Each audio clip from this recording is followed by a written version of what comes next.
Hello बच्चों, मैं DDS को स्वागत करता हूं आप सभी का आपके अपने यूट्यूब चैनल डीडीएस क्लासेस पर। तो बच्चों, मैं आप सभी को क्लास 10th का मैथ सीक्वेंस बात करा रहा हूं और आज देखेंगे हम आपका चैप्टर नंबर पहला और प्रश्नावली 1.1। और प्रश्नावली 1.1 में जो आपका चैप्टर नंबर पहला है वास्तविक संख्याएं, उसमें हम देखेंगे प्रश्नावली 1.1। और 1.1 में स्टूडेंट मैं आप सभी को यहाँ जो कराऊंगा वो 2024 का जो आपका न्यू सिलेबस है एनसीईआरटी का, उसके हिसाब से मैं आप सभी को कराऊंगा स्टूडेंट। जो आपका 2024 में न्यू पैटर्न आया हुआ है उसके हिसाब से हम आपको कराएंगे। तो 2024 का जो न्यू पैटर्न आया है बच्चों, जो आपका नया सिलेबस आया है उसमें ये प्रश्नावली 1.1 है, ठीक है। और प्रश्नावली 1.1 में जो आपका क्वेश्चन है वो क्वेश्चन में बोला गया है निम्नलिखित संख्याओं को अभाज्य गुणनखंडों के गुणनफल के रूप में व्यक्त कीजिए। निम्नलिखित संख्याओं को अभाज्य गुणनखंडों के गुणनफल के रूप में व्यक्त कीजिए, ठीक है। इसमें आपको क्वेश्चन दिया है, क्वेश्चन नंबर पहला है 140 का आपको ऐसे अभाज्य गुणनखंड लिखने हैं, ऐसे 156 के आपको लिखने हैं, ऐसे 3825 के लिखने हैं, ऐसे ही 550 के लिखने हैं, ठीक है। क्या है 5050 के लिखने हैं, ऐसे आपको 7400 कितना है 29 के लिखने हैं, ठीक है। इनके आपको क्या है अभाज्य गुणनखंड निकालने, ठीक है। गुणनखंड निकालने के बाद उसको गुणनफल के रूप में लिखना है, क्वेश्चन में बोला गया है ये, ठीक है। तो क्वेश्चन करने का तरीका देखेंगे स्टूडेंट।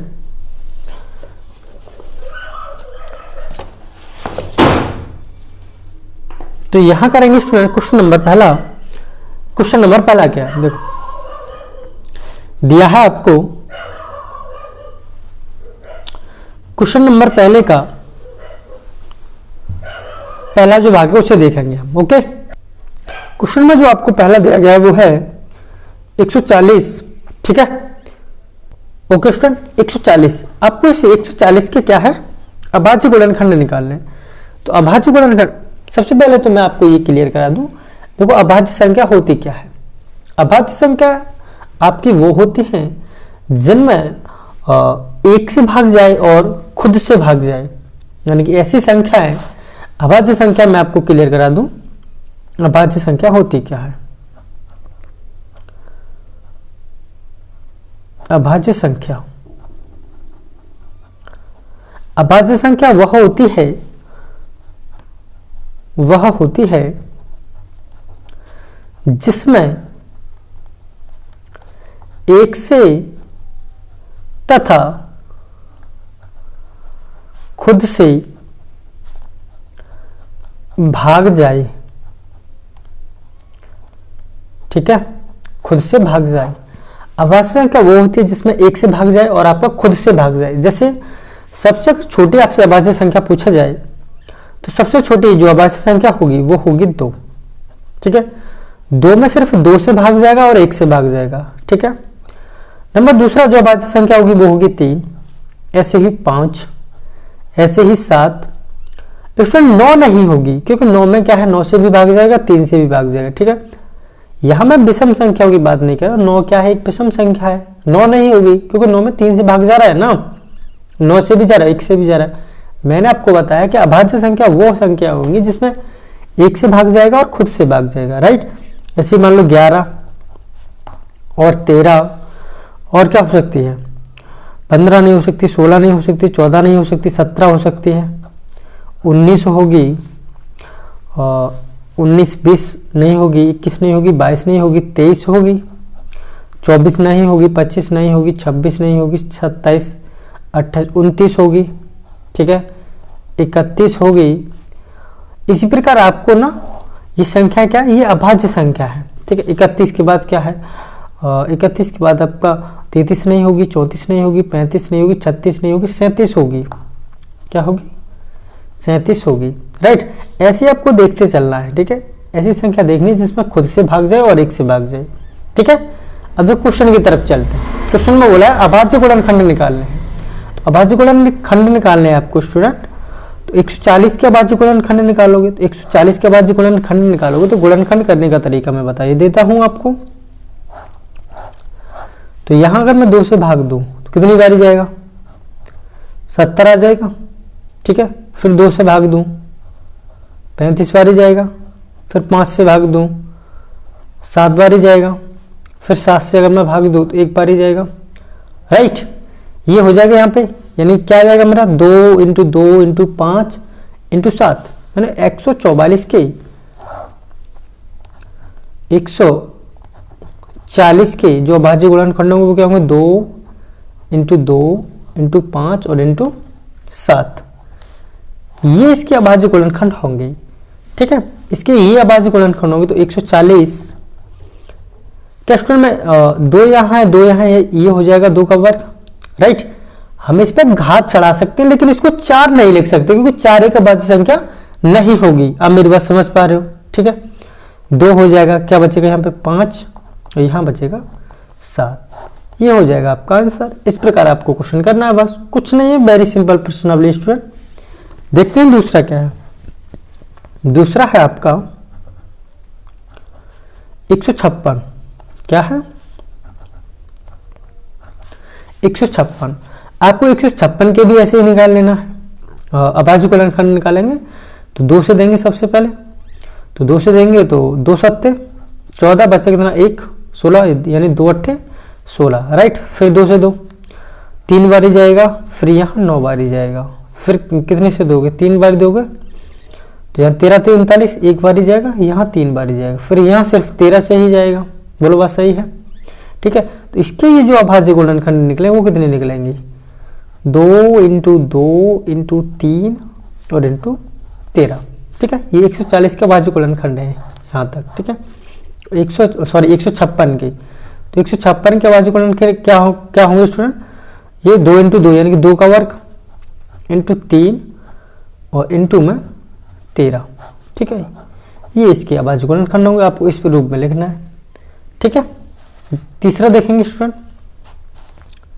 तीसरा क्या है, तीसरा है आपका 3825। 3825 ये है तीसरा। तो इसके हम करेंगे अगर तो 2 से भाग दोगे इसमें तो यहाँ कितनी बारी जाएगा, 19 1 9।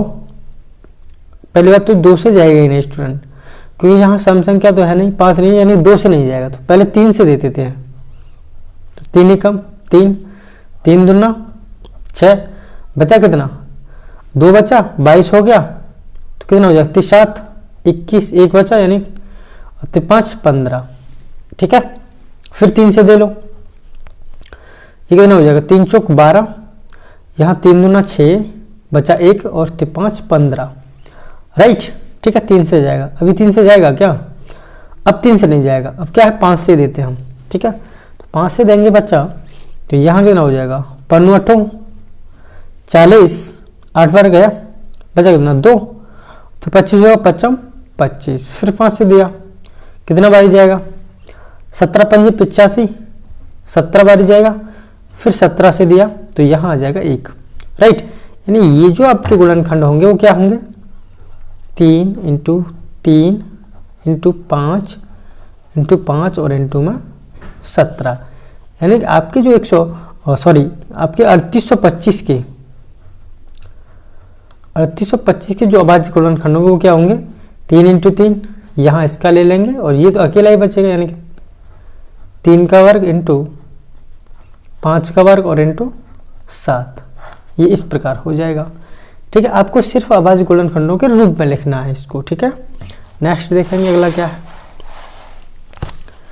नेक्स्ट अगला है आपका नंबर 4। कितना है संख्या,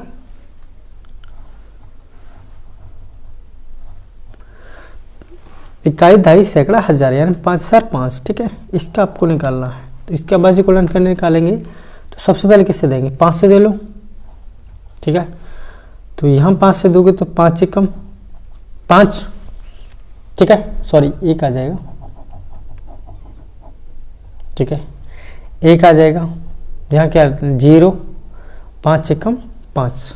ठीक है, इतना हो जाएगा स्टूडेंट यहाँ पे। अब क्या करोगे, कितने से भागा जा सकता है इसमें यानी एक के साथ एक में अगर मैं स्टूडेंट यहाँ पे कितने से दूँ, अगर मैं 7 से देता हूँ, देखो तो यहाँ हो जाएगा और 7 एकम 7 बचा कितना 3, 0 ले लिया, 7 चौक 28 बचा कितना 2, 1 ले लिया, 7 तिया 21, ठीक है 143 पर गया, राइट।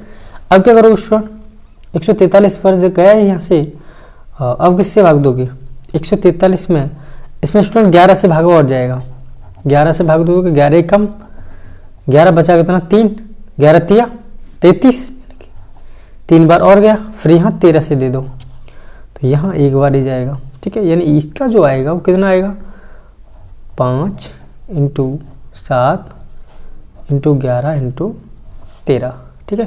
यानी कि जो आपका 5 4 5 है, इसके बाद गुणनखंड क्या होंगे 5 × 7 × 11 × 13, ठीक है, राइट।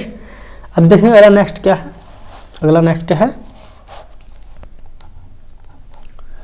क्या है 7429, ठीक है, इसका निकालना है, इसका निकालेंगे, इसका क्या हो जाएगा, तो सबसे पहले मैं किससे भाग देता हूँ, इसमें क्या 2 से जाएगा, नहीं जाएगा, 3 से जाएगा, कितना हो जाएगा 11 और 11 22, 3 से भी नहीं जाएगा, 4 से जाएगा ही नहीं, 5 से भी नहीं जाएगा, 6 से भी नहीं जाएगा, 7 से भी नहीं जाएगा, 8 से भी नहीं जाएगा, क्यों शेष बचेगा, ठीक है, 9 से नहीं जाएगा, 10 से नहीं जाएगा, 11 से भी नहीं जाएगा, 12 से नहीं जाएगा, नहीं 13 से जाएगा, 14 से नहीं जाएगा, नहीं 15 से जाएगा, 16 चौक 64 बचा इतना, 16 से भी नहीं जाएगा, 17 से स्टूडेंट ये जा सकता है, ठीक है। देखें क्योंकि 17 चौक 68, यहाँ अगर मैं 17 से दूं तो यहाँ कितना हो जाएगा 17 एकम 17, 17 दूनी 34, 17 × 51, 17 चौक 68, यानी कि 17 चौक 68, तो यहाँ कितना बचेगा 68 69 17, यानी 6 बचेगा, 6 बचेगा यहाँ पे, और 2 होता है, लेकिन हो गया 62, 62 हो गया, 17 × 51, 62 में से अगर स्टूडेंट 51 गया तो यहाँ कितना बचा, यहाँ बचेगा 4 और यहाँ बचेगा 1 और यहाँ बचेगा 9, ठीक है। तो यहाँ अगर मैं 17 से अगर 51 दोगे तो 17 में ये जाएगा क्या, देखो 17 चौक 68 हो गया, ठीक है, तो 74 में से 68 गया तो कितना बचा 8 गया, कितना बचा, तो 17 चौक 68 निकालना है ना बच्चा, 68 में से ये जाएगा तो कितना बचेगा 6 बचेगा ना, 6 बचा, ले लिया कितना 2 ले लिया, 17 × 51, 51 बचा 1, यहाँ भी 1 11 बचा, ठीक है, फिर 9 ले लिया, ठीक है, हाँ तो 19 बचा ना, ये कहाँ से बचा 49, ये बचा 119, ठीक है। तो 17 में 119 का भाग कितनी बारी जाएगा 17 7 119, यानी 7 बारी और जाएगा, ठीक है, हाँ चला गया 17 से, 4 3 7, ठीक है। अब कितने से जाएगा, इसमें देते हैं 19 से भाग, ठीक है, आगे वाली संख्या 18 से जाएगा नहीं, 19 से देखते 19 दूना 38, 43 में से 38 जाएगा तो कितना बचेगा, 43 में से 38 जाएगा तो 5 बचेगा, ठीक है, यहाँ कितना बचेगा 5 बचेगा और यहाँ 7 है, 19 तिया 57 में 3 बारी और जाएगा, ठीक है, 19 से जाएगा 23 बारी, अब कितने से देना 23 से और दे लीजिए, 23 से देखो तो 1 हो जाएगा, ठीक है। तो यहाँ आपका कितना हो जाएगा, कितना निकल के आ रहा है 17 × 19 × 23, ठीक है, यानी आपकी जो 7429 है इसके अभाज्य गुणन क्या क्या होंगे 17 × 19 × 23, ये हो गया आपका आंसर, ठीक है। इस प्रकार देखेंगे नेक्स्ट क्वेश्चन क्या है। हाँ तो स्टूडेंट अब देखेंगे हम क्वेश्चन नंबर 2। क्वेश्चन नंबर 2 में क्या बोला गया है, क्वेश्चन नंबर 2 में बोला गया है पूर्णांकों के, जो भी पूर्णांक हैं, पूर्णांकों के निम्नलिखित युग्मों के एचसीएफ और एलसीएम ज्ञात कीजिए। क्या करना है? एचसीएफ एलसीएम ज्ञात कीजिए तथा इसकी जांच कीजिए कि दो संख्याओं का गुणनफल एचसीएफ इंटू एलसीएम के बराबर है या नहीं है। यानी ये भी आपको जांच करना है कि दो संख्याओं का गुणनफल एचसीएफ इंटू एलसीएम के बराबर होता है कि नहीं। स्टूडेंट क्वेश्चन नंबर 2 मैं आपको समझाना चाहता हूं। देखो क्वेश्चन नंबर 2 आखिर है क्या। जो आपका क्वेश्चन नंबर 2 है, क्वेश्चन नंबर 2 में एक सूत्र होता है स्टूडेंट, मैं आपको एक सूत्र की बात बताता हूं। एक सूत्र होता है, जो सूत्र होता है वो होता है पहली संख्या गुणा जो भी हो, पहली संख्या गुणा दूसरी संख्या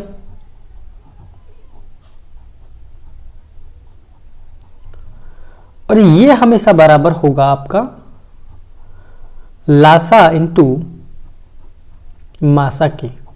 ठीक है, एलसीएम इंटू एचसीएफ बराबर होता है पहली संख्या गुणा दूसरी संख्या। यानी आपको दो संख्या दी हुई होंगी और उसमें आपसे एलसीएम दे देगा और एचसीएफ दे देगा और एक संख्या दे देगा, पूछेगा दूसरी संख्या क्या है, राइट।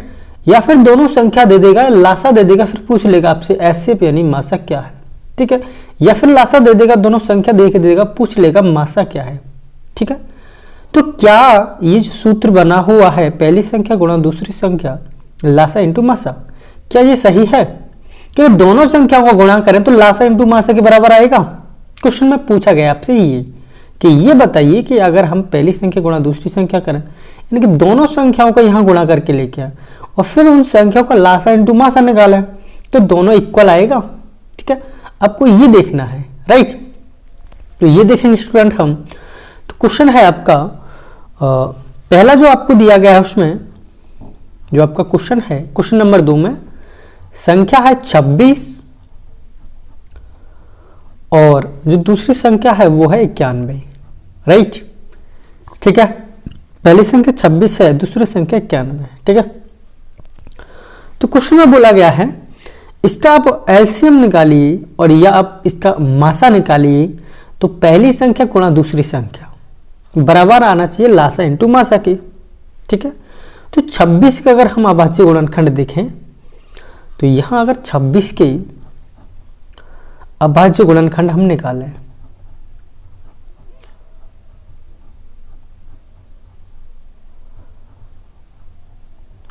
छब्बीस के जो गुणनखंड होंगे वो क्या होंगे 2 इंटू 13। बोलो बस सही है। ठीक है, अगर मैं 91 के अभाज्य गुणनखंड निकालूं तो इसे 91 के अभाज्य गुणनखंड क्या हो सकते हैं?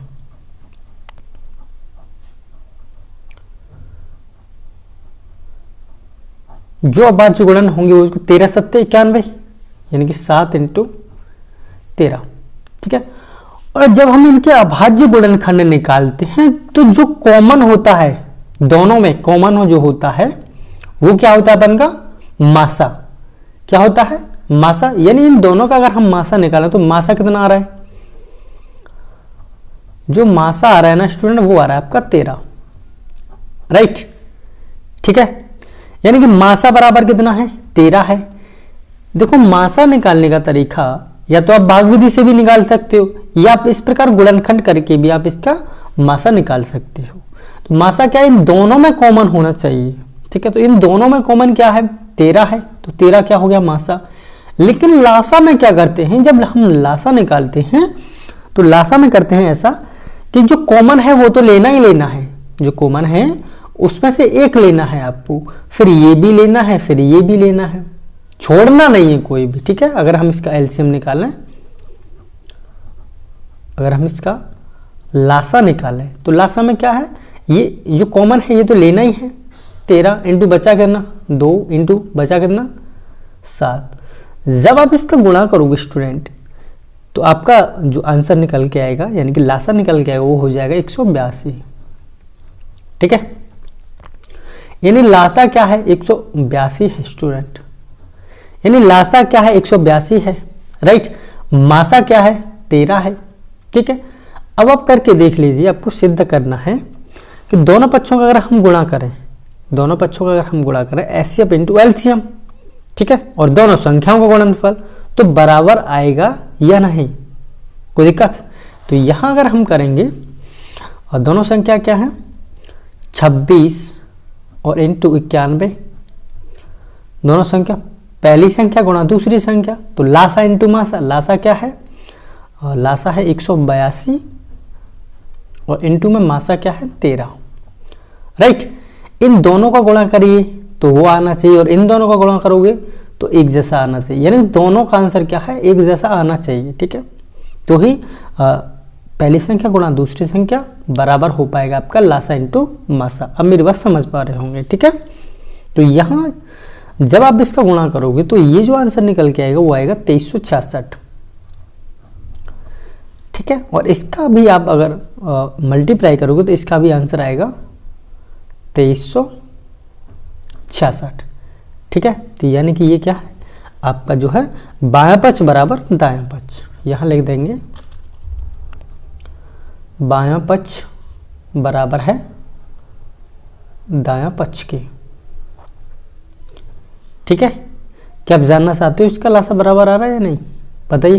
तो देखो मैं अगर आपको मल्टीप्लाई करके दिखा दूं, 26 इंटू कितना है 91, एक का इसमें गुणा करोगे तो 6 आएगा, यहाँ 2 आएगा, फिर 9 का करोगे 9 6 54 का कितना आ जाएगा 4 आ जाएगा, हाँ चलो 5 9 2 18, 18 और 5 कितना हो जाएगा 23, 18 और 5 से 23, ठीक है। जब इसको जोड़ोगे तो 6 यहाँ 6 और यहाँ 3 और यहाँ 2 आ रहा ना 2366, ठीक है। ऐसे ही अगर आप करोगे 182 इंटू कितना है 13, ठीक है, इंटू कितना है आपका 13 है ना 2366, 182 है 182 इंटू 13। तो यहाँ जब हम करेंगे इसका तो 3 का अगर मैं करूँ 3 दूना 6, 3 का करूँ 8 थे 24 का 4 हासिल 2, यहाँ पे करूँ 3 एकम 3, 3 और 2 5, राइट। यहाँ और कट्टा हो जाएगा, यहाँ 2 हो जाएगा, यहाँ कितना 8 हो जाएगा और 1 एकम 1 हो जाएगा यहाँ, ठीक है। तो यहाँ 6 8 5 13 का 3 हासिल 1 और यहाँ 2 कितना आ रहा है 2366, यानी कि दोनों ही आपका सेम आ रहा है। बताओ आ रहा है या नहीं आ रहा है, ठीक है, कोई दिक्कत? अब देखेंगे नेक्स्ट क्या है,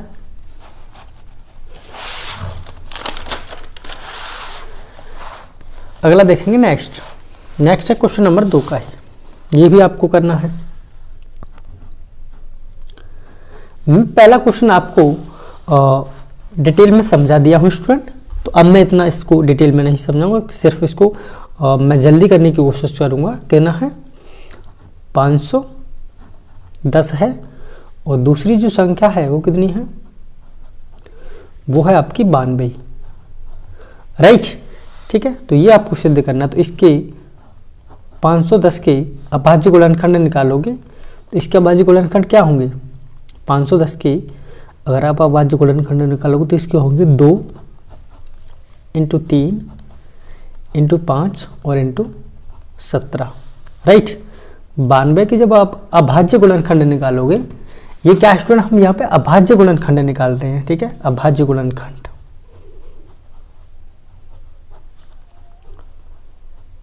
अभाज्य गुणनखंड, ठीक है। 92 के निकालोगे तो 2 से दोगे 2, फिर 2 से 23 चौका 92, फिर 23 हो जाएगा, राइट, ठीक है। इस प्रकार आपको अभाज्य गुणनखंड निकालना है। तो इसमें आप दोनों में बताइए मुझे आपको क्या ओबेनिस्ट लग रहा है, क्या इसके जैसा कोई है, नहीं है, 5 के जैसा कोई है, नहीं है, इसके जैसा कोई है, नहीं है, लेकिन इसके साथ 2 है, 1 2 है सिर्फ, ये भी नहीं है, 1 2 है, एक ये और एक ये, यानी कि मासा जो होगा क्या होगा इसका, जो मासा निकल के आएगा ना स्टूडेंट वो होगा इसका 2, राइट। एलसीएम में क्या लेना है आपको, ये 2 तो लेना ही लेना है, ये 2 लेना है, ठीक है, ये 2 लेना है, 3 लेना है, 5 लेना है, 17 लेना है, 23 लेना है। तो यहाँ अगर लासा निकालोगे तो क्या हो जाएगा, 2 जो कॉमन है वो तो लेना ही लेना है, 2 हो गया, इंटू 2 एक और बचा, इंटू कितना 3 इंटू 5 इंटू 17 और इंटू में 23। अब इनका मल्टीप्लाई करोगे तो लासा बराबर आ जाएगा 23,460। ये है इसका लासा, राइट। सीधा आपको क्या करना है, दोनों संख्या को गुणनफल और एचसीएफ इंटू एचसीएफ एलसीएम, दोनों संख्याओं का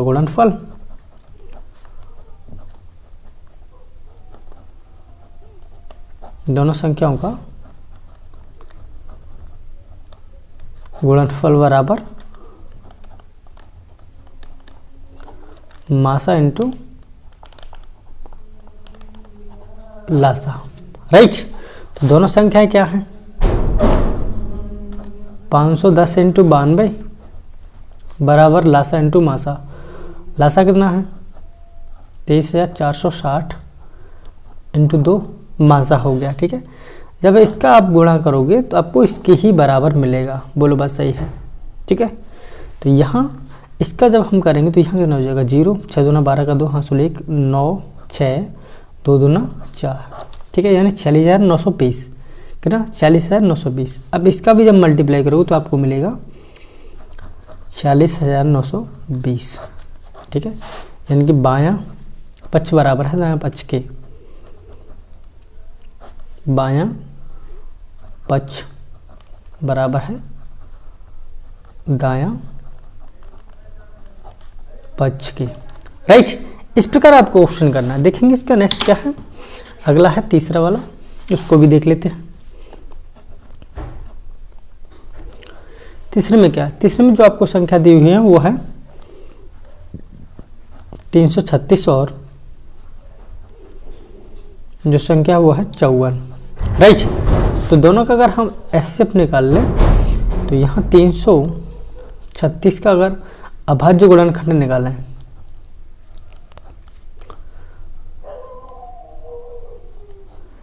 अभाज्य गुणनखंड क्या हो जाएंगे इसकी, 336 के कितने हो जाएंगे, इसके हो जाएंगे 2 से दोगे 2 इंटू फिर किससे 2 से जाएगा 2 इंटू 2 इंटू 2 इंटू फिर हो जाएगा यहाँ पे 3 और इंटू में 7, राइट।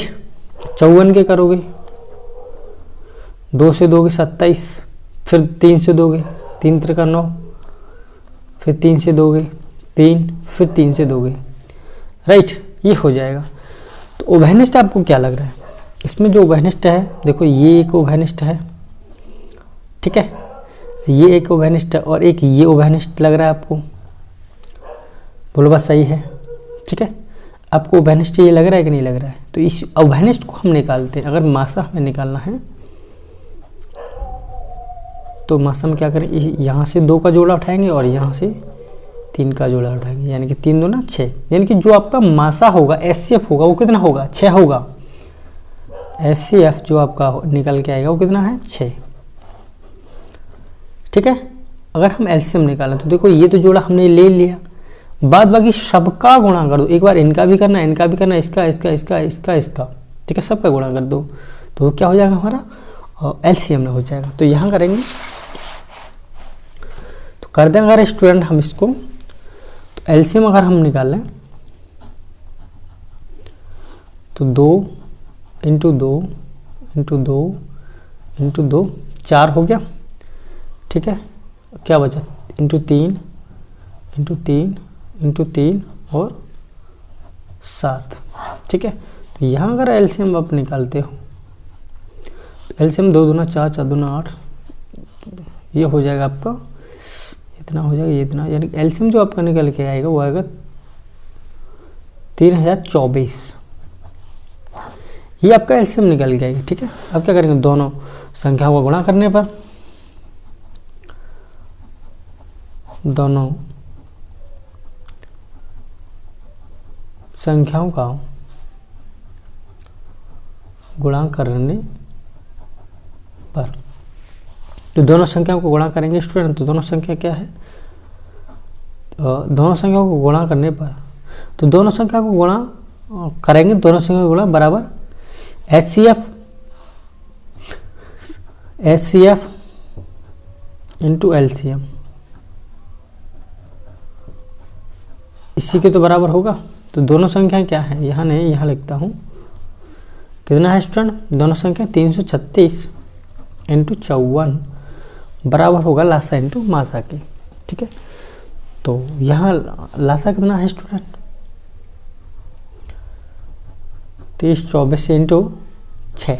ठीक है, आप इसका मल्टीप्लाई कर लिए, इसका भी मल्टीप्लाई करिए, आपको दोनों मिलेगा। यानी कि इसका भी मल्टीप्लाई करोगे आप तो आपको मिलेगा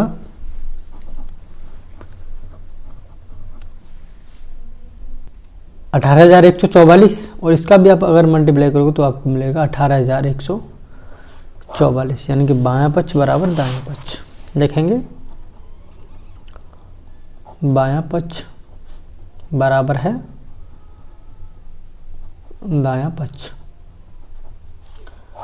ठीक है, ये हो जाएगा आपका आंसर। देखेंगे स्टूडेंट अगला नेक्स्ट क्वेश्चन, क्वेश्चन नंबर 3 क्या है। अगला नेक्स्ट क्वेश्चन है क्वेश्चन नंबर 3। तो क्वेश्चन नंबर 3 है, अभाज्य गुणनखंड विधि द्वारा, अब की बार ना आपको अभाज्य गुणनखंड ही निकालने इसके। ठीक है, अभाज्य गुणनखंड विधि द्वारा निम्नलिखित पूर्णांकों के एचसीएफ और एलसीएम ज्ञात। बहुत ही सिंपल सवाल है स्टूडेंट ये। ठीक है, लुल बटा लुल सवाल है स्टूडेंट ये। तो यहां करेंगे स्टूडेंट क्वेश्चन नंबर 3। हाँ तो स्टूडेंट देखेंगे क्वेश्चन नंबर 3।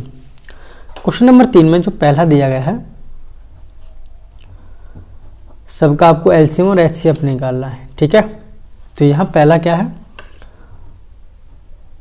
12, 15, 12 और 21। ठीक है, इसका आपको एचसीएफ और एलसीएम निकालना है। तो सबसे पहले क्या करेंगे, इसके अभाज्य गुणनखंड कर लेंगे। 12 के अभाज्य गुणनखंड कर लेते हैं, या 15 के कर लीजिए, चलो या 15 के अभाज्य गुणनखंड कर लेते हैं, अभाज्य गुणनखंड। ठीक है, तो 15 के अभाज्य गुणनखंड अगर स्टूडेंट हम अगर करेंगे तो यहाँ क्या हो जाएगा, 3 इंटू 5।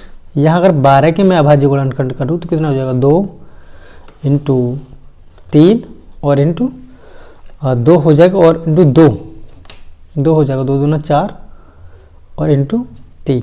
ठीक है, इसका ये हो गया स्टूडेंट। अब क्या करेंगे, 21 के अभाज्य गुणनखंड कर लीजिए। 21 के अभाज्य गुणनखंड करोगे तो 3 इंटू 7। ठीक है, तो एचसीएफ क्या निकालना है, तीनों में कॉमन क्या है, तो देखो यहाँ भी 3 है, यहाँ भी 3 है और यहाँ भी 3 है। ठीक है, तीनों में जो कॉमन होता है, जो उभयनिष्ठ वही तो एलसीएफ होता है ना।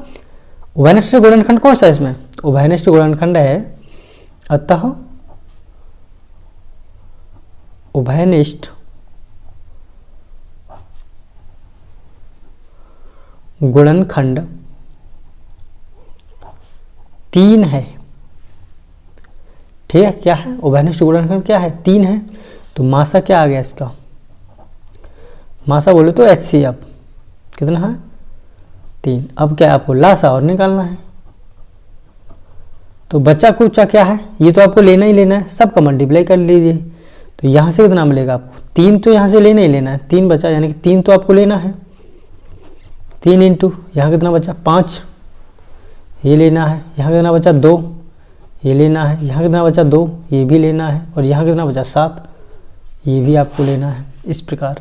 ठीक है, यानी कि जो उभयनिष्ठ है वो तो आपने ले ही लिया, वो क्या हो गया आपका मासा। बाद बाकी जो भी बचा वो सब लेना है, जो बचेगा सब चलेगा। ठीक है, तो इसका लासा निकालोगे तो गुणा करोगे तो कितना आ जाएगा, आप इसका गुणा करोगे तो आ जाएगा आपका 420। ठीक है, ये क्या हो गया आपका लासा हो गया। इस प्रकार आपको निकालना है। जैसे दूसरा निकालेंगे स्टूडेंट,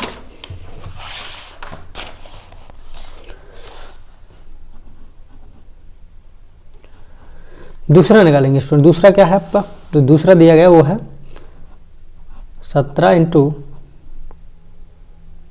23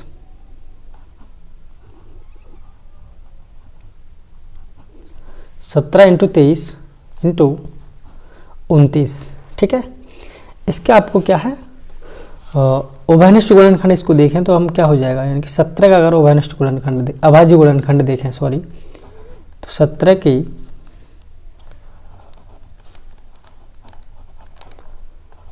अभाज्य गुणनखंड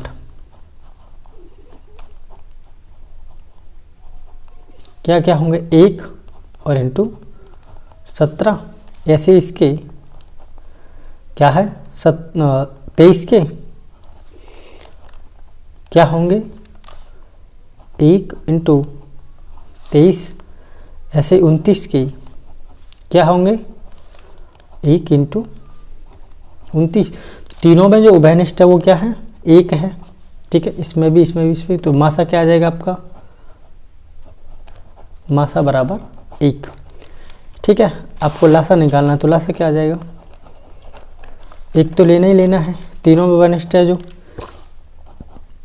17 इंटू 23 इंटू 29, ठीक है, ये लेना है। आप इसका गुणा करोगे तो आपका आ जाएगा 11,339, ये होगा आपका एलसीएम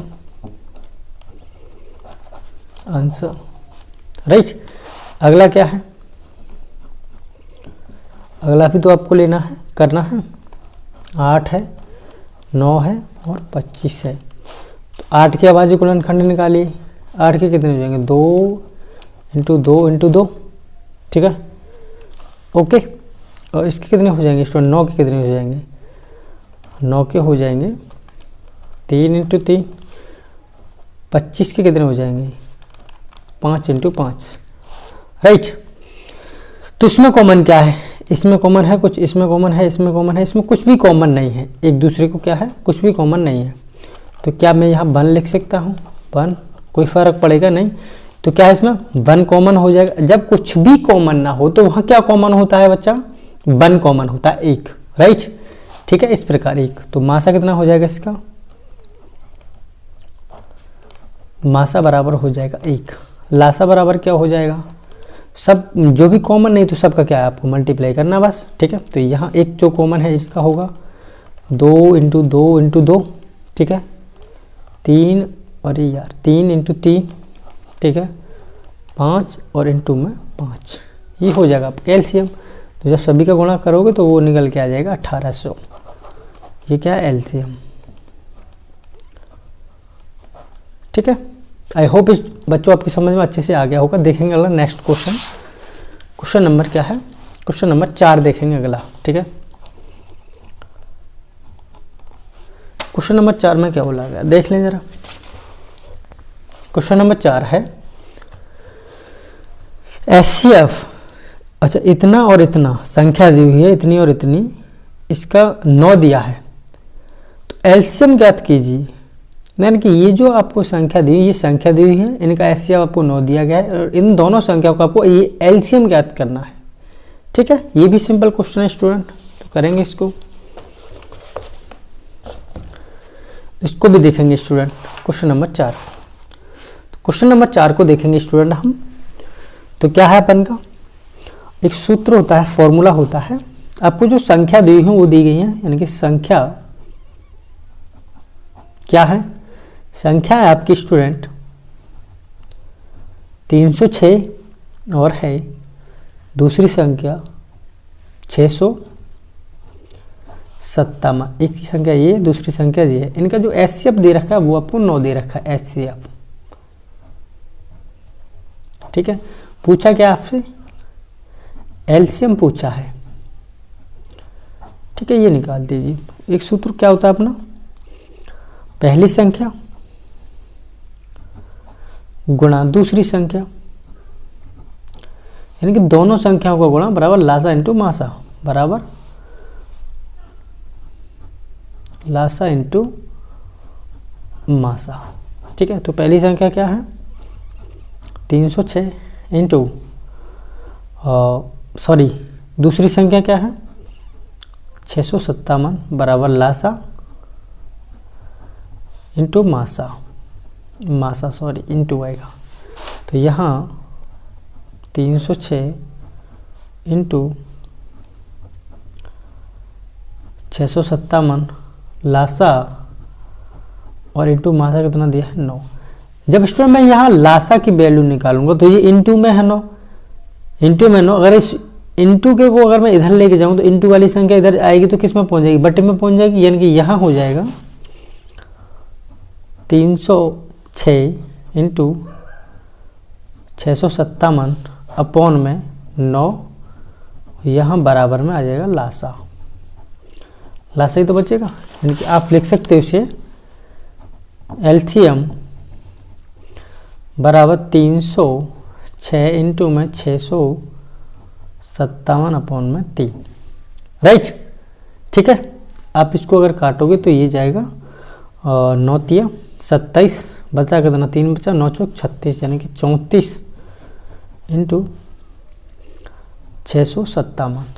आप इसका अगर मल्टीप्लाई करो तो ये आ जाएगा आपका 22,338। ठीक है, वो जो कि क्या है एलसीएम, ये आपका आंसर। ठीक है, आई होप स्टूडेंट आपकी समझ में अच्छे से आ गया होगा। देखेंगे अगला नेक्स्ट क्वेश्चन, क्वेश्चन नंबर 5 क्या है। तो क्वेश्चन नंबर 5 देखेंगे हम, यहीं देखेंगे इसी पेज पे। क्वेश्चन नंबर 5,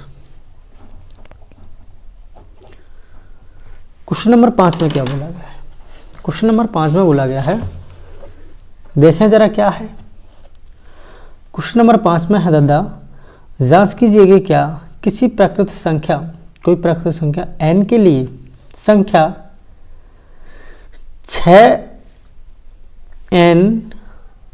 6 की पावर क्या है n अंक 0 पर समाप्त हो सकती है।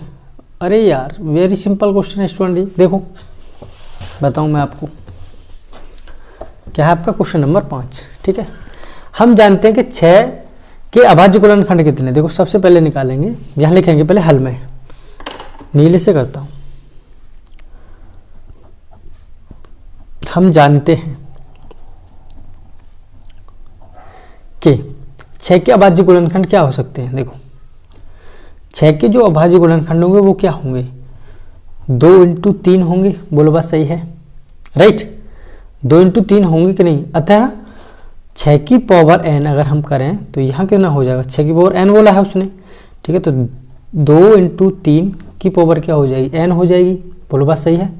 इससे यह स्पष्ट होता है कि 6 की पावर जो n है उसके अभाज्य गुणनखंडों में क्या है, अभाज्य गुणनखंडों में 5 तो नहीं आ रहा है, कहीं भी कहीं आ रहा है क्या, 5 नहीं आता है। अतः 6 की पावर जो n है वो क्या है स्टूडेंट, ठीक है, नहीं है ना स्टूडेंट। तो यहाँ क्या लिखेंगे, ये तो नहीं है यानी कि 5 तो नहीं आएगा, तो लिखेंगे इससे यह स्पष्ट है कि क्या करेंगे, इससे यह स्पष्ट है कि यहाँ लिखेंगे इससे यह स्पष्ट है कि अभाज्य गुणनखंडों में 5 नहीं आता। अभाज्य गुणनखंडों में 5 नहीं आता है। ठीक है, अतः 6 की पावर n, अतः 6 की पावर n का 5 का अभाज्य गुणनखंड है। 6 की पावर n का 5 एक अभाज्य गुणनखंड है, राइट। तो यहां लिखेंगे, देंगे अगला नेक्स्ट पेज पे करेंगे, तो यहां लिखेंगे यह अभाज्य गुणनखंड है, यह अभाज्य गुणनखंड है। ठीक है, यह संभव नहीं है क्योंकि यह संभव नहीं है क्योंकि, क्यों संभव नहीं है, यह संभव नहीं है क्योंकि इसके गुणनखंड में केवल 2 ही संख्याएं, संभव नहीं है क्योंकि इसके गुणनखंडों, इसके गुणनखंड में, गुणनखंड लिखेंगे सिर्फ गुणनखंड में केवल 2 ही संख्याओं,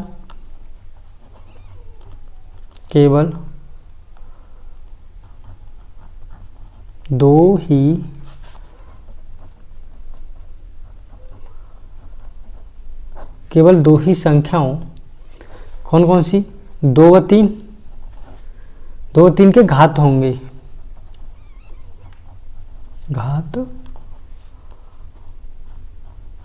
होंगे, ठीक है। अतः लिख देंगे, अतः कोई भी संख्या, अतः कोई भी संख्या n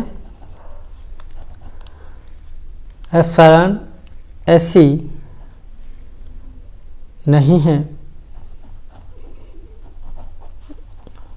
नहीं है जो कि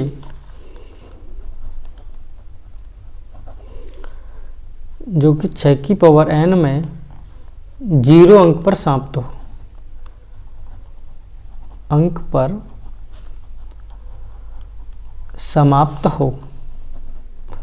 बस ये है क्वेश्चन, कुछ नहीं है, ये लिखना था, ठीक है। नेक्स्ट देखेंगे अगला क्वेश्चन क्या है। नेक्स्ट अगला क्वेश्चन है स्टूडेंट,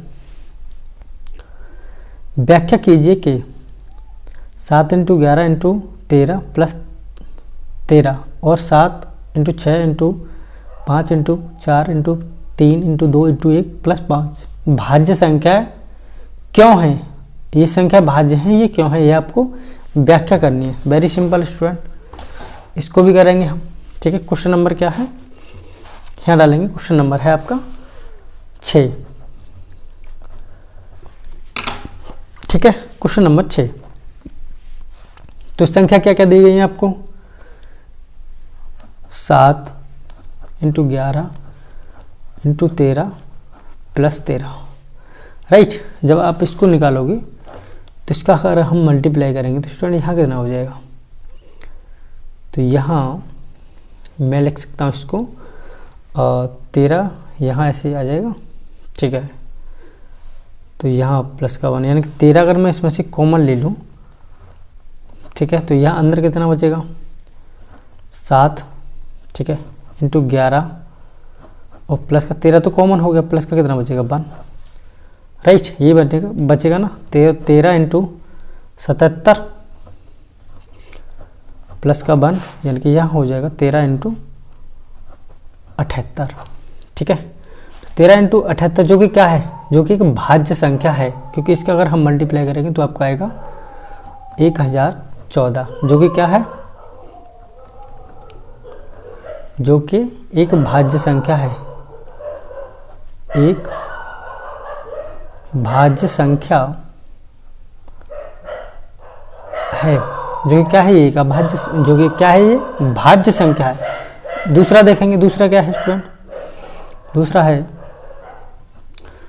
7 × 6 × 5 × 4 × 3, ठीक है, × 2 × 1 और प्लस के 5, ठीक है। अगर मैं यहाँ से 5 कॉमन ले लूँ तो ये आ जाएगा, तो 5 कॉमन ले ली तो अंदर क्या बचा, 7 × 6 × 4 × 3 × 2 और इंटू ये 1 बचेगा सबका 1, और प्लस में यहाँ कितना बचेगा 1 बचेगा, ठीक है। तो जब आप इसको जोड़ोगे तो यहाँ हो जाएगा 5, मल्टीप्लाई करेंगे तो 1008 प्लस का 1, ठीक है। तो यहाँ हो जाएगा ये 5 × 1009, ठीक है। जब आप इसका मल्टीप्लाई करोगे तो ये निकल के आ जाएगा, आपको इसको मल्टीप्लाई करना है तो ये आ जाएगा 1009 से का मल्टीप्लाई किस में करना है, 1009 का मल्टीप्लाई इसमें करना है, ठीक है। तो ये आपका हो जाएगा, कितना हो जाएगा 9 × 5 = 45 का कितना आ रहा है, 9 × 5 = 45 का 5, ठीक है। 9 × 5 = 45 का 5, तो कितना हो जाएगा स्टूडेंट, यहाँ पे इसका मल्टीप्लाई करेंगे 9 × 5 = 45 का 5 हो गया, हाथ कितना है 4 है, तो यहाँ फिर करेंगे तो 4, फिर यहाँ 0 और 5, यानी कि ये हो जाएगा आपका, जो कि क्या है, ये एक भाज्य संख्या है, क्या है ये आंसर हो जाएगा। और लिखेंगे यहाँ पे यह एक भाज्य संख्या है, क्या लिखेंगे, यह एक भाज्य संख्या है, ठीक है, क्या है, यह एक भाज्य संख्या है, हो गया, ठीक है। आपको ये तो देखना था, ठीक है। अब देखेंगे नेक्स्ट क्वेश्चन क्या है इसका, अगला नेक्स्ट क्वेश्चन है स्टूडेंट, अगला नेक्स्ट क्वेश्चन है क्वेश्चन नंबर 7।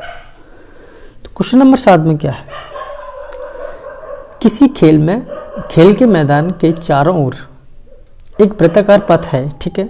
इस मैदान का एक चक्कर लगाने में सानिया को 18 मिनट लगते हैं, ठीक है, जबकि इसी मैदान का चक्कर लगाने में रवि को 12 मिनट लगते हैं। मान लीजिए वे दोनों एक ही स्थान और एक ही समय पर चलना प्रारंभ करके एक ही दिशा में चलते हैं, कितने समय बाद वे पुनः प्रारंभिक स्थान पर मिलेंगे। बहुत बढ़िया क्वेश्चन है बच्चा ये तो, ठीक। देखें क्वेश्चन नंबर 7, देखो यहाँ करेंगे नई कॉपी पे, ठीक है, नए पेज पे करेंगे, ठीक है। बढ़िया क्वेश्चन, बढ़िया पेज। तो यहाँ करेंगे क्वेश्चन नंबर 7, राइट। सबसे पहले क्या लिखेंगे, नीला से करेंगे, नीली पेन लेते हैं, करेंगे नीली पेन से। देखिए सोनिया को एक चक्कर लगाने में लगा समय कितना है, सोनिया को एक चक्कर लगाने में, एक चक्कर लगाने में लगा समय कितना, 18 मिनट। कोई दिक्कत, 18 मिनट है, ठीक है। और रवि को चक्कर लगाने में कितना लग रहा है, रवि को चक्कर लगाने में कितना मिनट लग रहा है, रवि को कितना लग रहा है, 12 मिनट, राइट, ठीक है। एक ही समय पर चलना प्रारंभ करते हैं दोनों जने तथा एक ही दिशा में चलते हैं, तो इसलिए सर्वप्रथम दोनों समय को सबसे पहले क्या निकाल लेते हैं, ऐसा करते हैं, इसका ना और इसका सबसे पहले एलसीएम निकाल लेते हैं हम, ठीक है। क्या निकालेंगे, सबसे पहले एलसीएम निकालते हैं, ठीक है। तो दोनों का जो एलसीएम आ जाएगा वो कितना आ जाएगा, दोनों का अगर हम एलसीएम देखें तो दोनों का एलसीएम आ जाएगा, इसका जो एलसीएम होगा कितना आ जाएगा, 36 आ जाएगा दोनों का एलसीएम, क्योंकि 12 का भाग 36 में भी जाएगा और 18 का भाग भी 36 में जाएगा, ठीक है। ऐसी संख्या क्या है ये, तो एलसीएम कितना हो गया, यानी कि 36 हो गया, 36 मिनट हो गया, एलसीएम हो गया 36 मिनट, ठीक। यानी 36 मिनट बाद सोनिया और रवि प्रारंभिक स्थान पर मिलेंगी। एलसीएम ही तो निकालना है बस इसका, तो एलसीएम निकाल लेंगे हम, यानी क्या लिखेंगे यहाँ पे, यानी कि 36 मिनट बाद क्या है, सोनिया और रवि एक स्थान पर मिलेंगे, लिख देंगे यहाँ पे 36 मिनट बाद सोनिया और रवि एक स्थान पर मिलेंगे। बस हो गया क्वेश्चन। तो स्टूडेंट आज का सेशन हम यहीं पे समाप्त करते हैं, आपकी ये प्रश्नावली यहीं पर होती है समाप्त। तो स्टूडेंट फिर मिलूंगा मैं आपसे अगली नेक्स्ट वीडियो में प्रश्नावली 1.2 के साथ। तो स्टूडेंट अगर मेरा पढ़ाया हुआ आपको पसंद आता है तो चैनल को ज़्यादा से ज़्यादा शेयर करो, लाइक करो और सब्सक्राइब करो। ओके स्टूडेंट, फिर मिलूंगा आपसे अगली नेक्स्ट वीडियो में प्रश्नावली 1.2 के साथ।